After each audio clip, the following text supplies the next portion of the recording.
Guys, so in this video we are going to go through non-avian reptiles. We're going to go through the anatomy of reptiles in this video, and the next video we'll talk about all the different types of reptiles.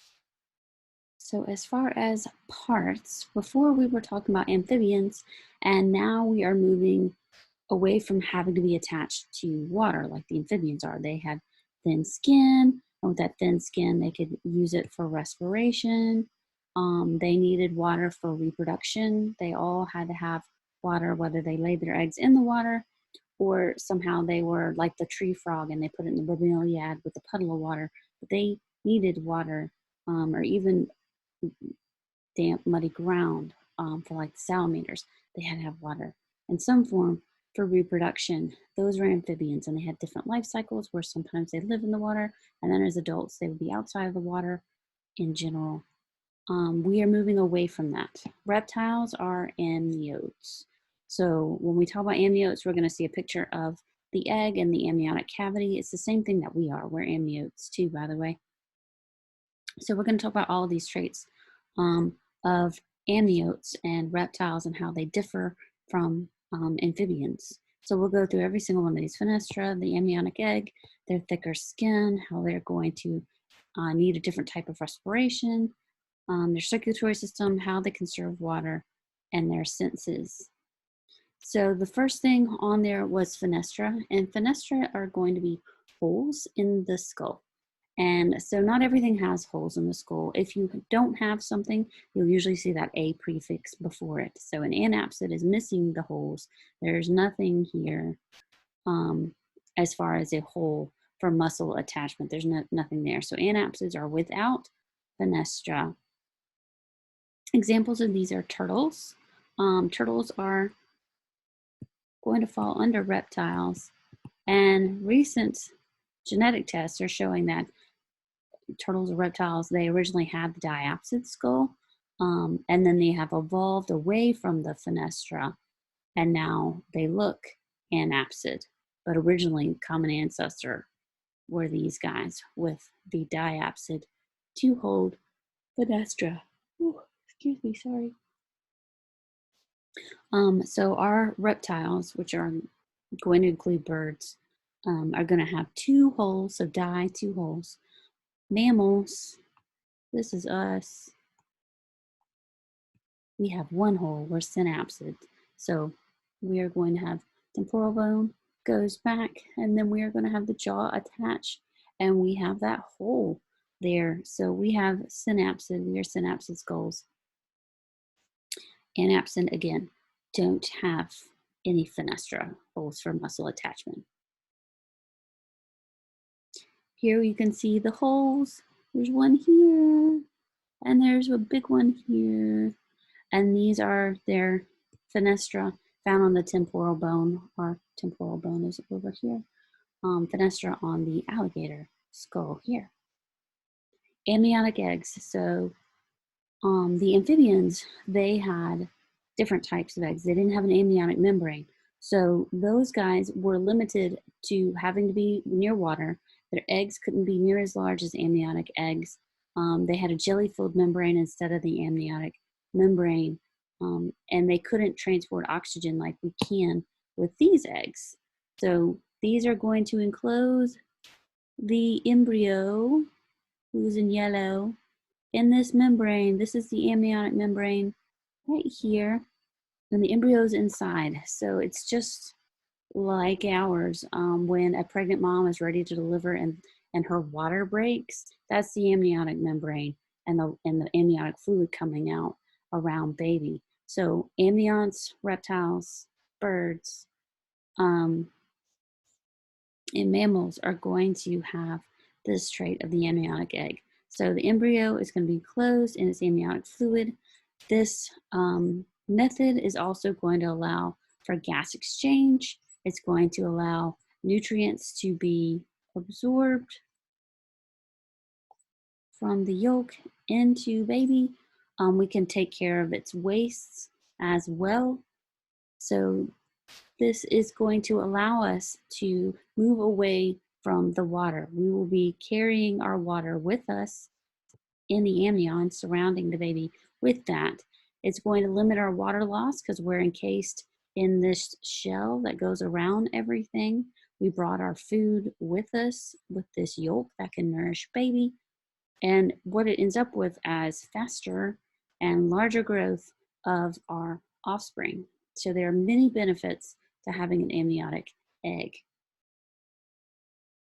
Another thing that happens as we move away from the water, we need to conserve water. So what we have in our body needs to stay there. And if we had the thin, moist skin like amphibians did, then we would be losing water out of that. So now we are going to have just like we talk about the frog versus the toad, it's got thicker skin, a drier skin. That's what you're going to see on reptiles. As we move away from amphibians, we need a thicker skin.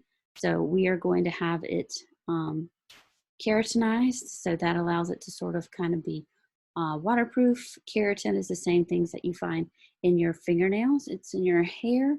It allows your body to have a coating, so all of our mammals are going to be coated in hair. If you're a bird, you've got feathers. We have claws.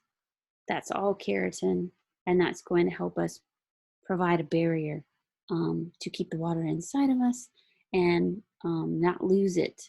And you can see the beautiful scales here. That's also keratin.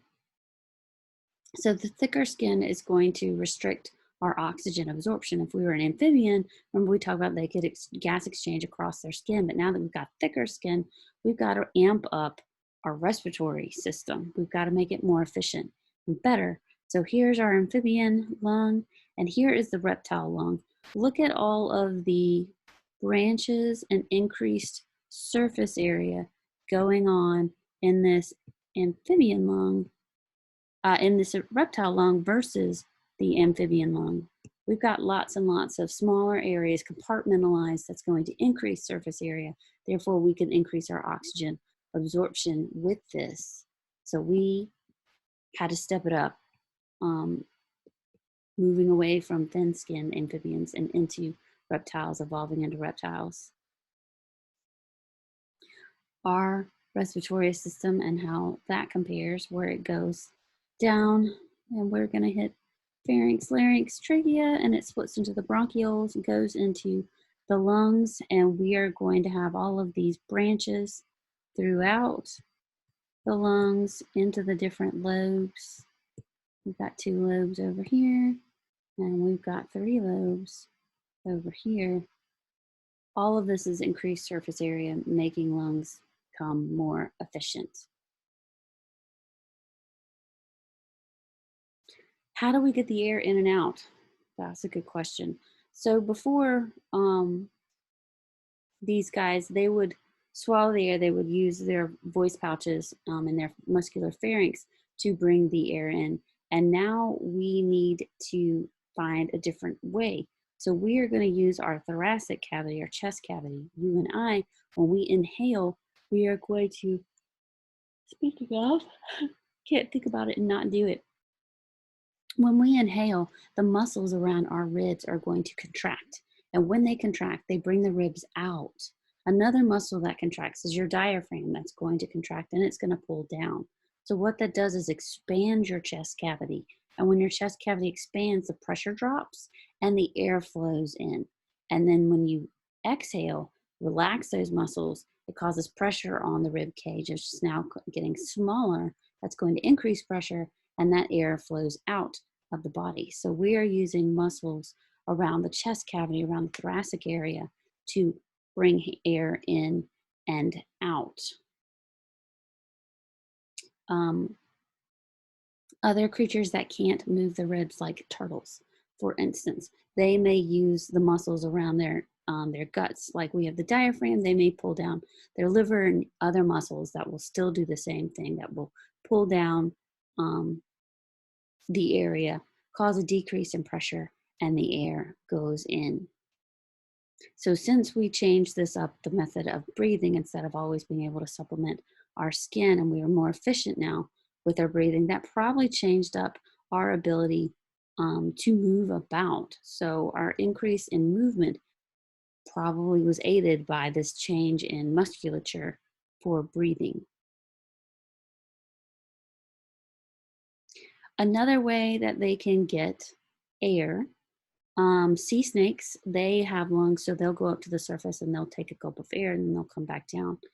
Some soft-shelled turtles, like this Fitzroy river turtle, this guy, he breathes through his butt. I said it, he does it.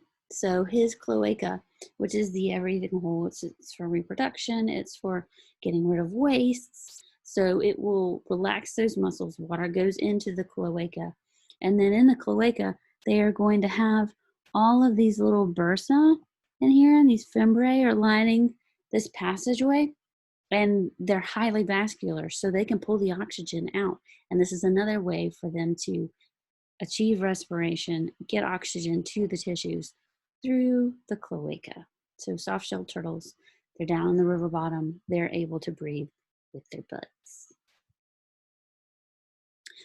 We've increased our oxygen, able to bring it in.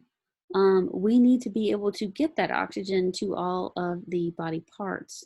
So we want to have a slightly more efficient heart. As we are evolving more and more capabilities, the body's got to be able to go with those needs, those demands on it. So we increased oxygen because we couldn't get it through our skin. We're increasing our respiration. We've changed up our musculature a little bit, so we have increased movement.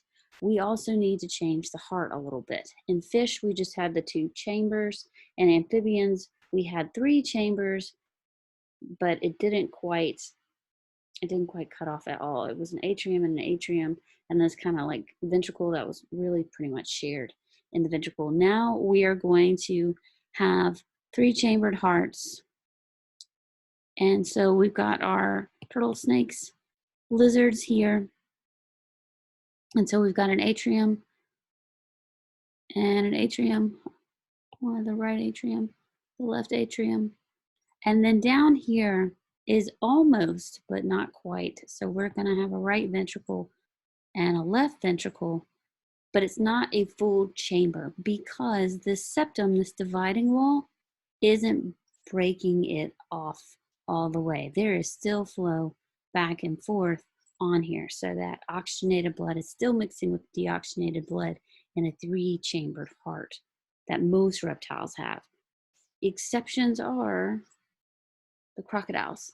So crocs, alligators and crocs, have that full septum that goes all the way up. So it's going to divide. They're missing the valves. If you had the valves, it would make it look official. I'm going to draw them in. I'm drawing in the valves. So now you're going to have right atrium, right ventricle. It's going to come in on the left atrium and the left ventricle, and then it's going to go out.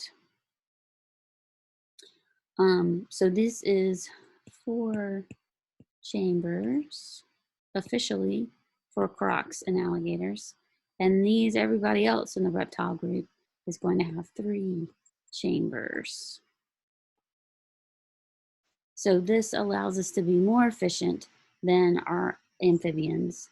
It's going to, since most of these reptiles are still 3 chambers, it's not totally a loss to have 3 chambers because these guys are diving down deep in the water. And sometimes if they're down that long for a long period of time, they're not going to come up and surface for a breath.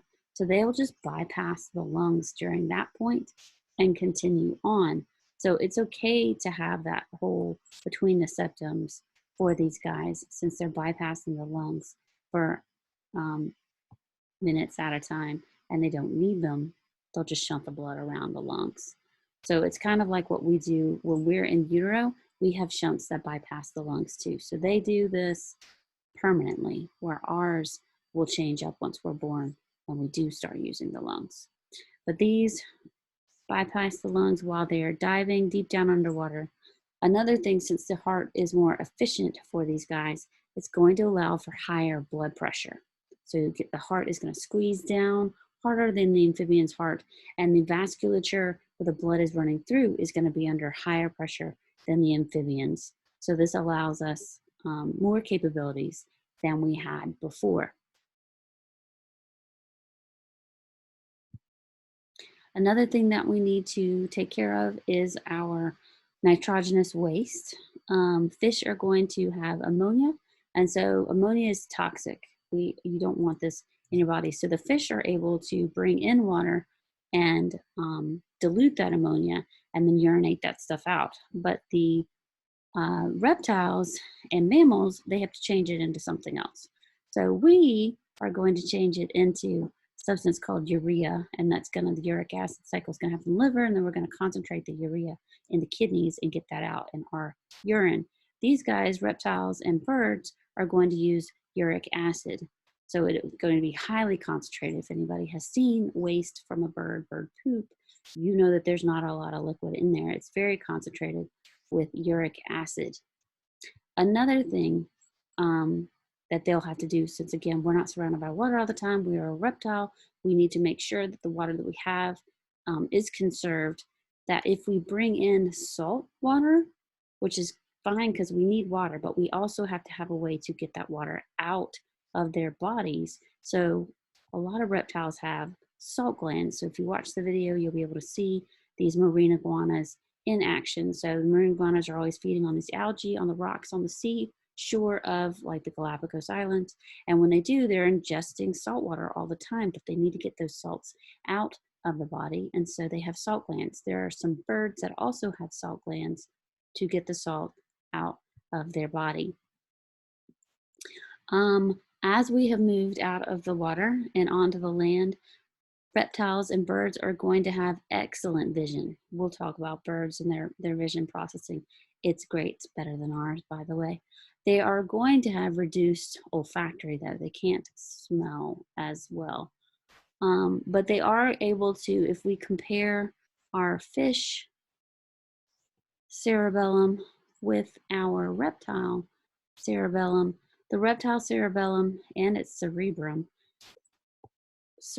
is teeny tiny brain in the fish, basically, and a bit bigger brain in the reptile. So that's going to help them coordinate that information that we're getting from our senses and also our muscles to coordinate all of that information together. All right, so the next video is where we're going to start talking about groups of reptiles.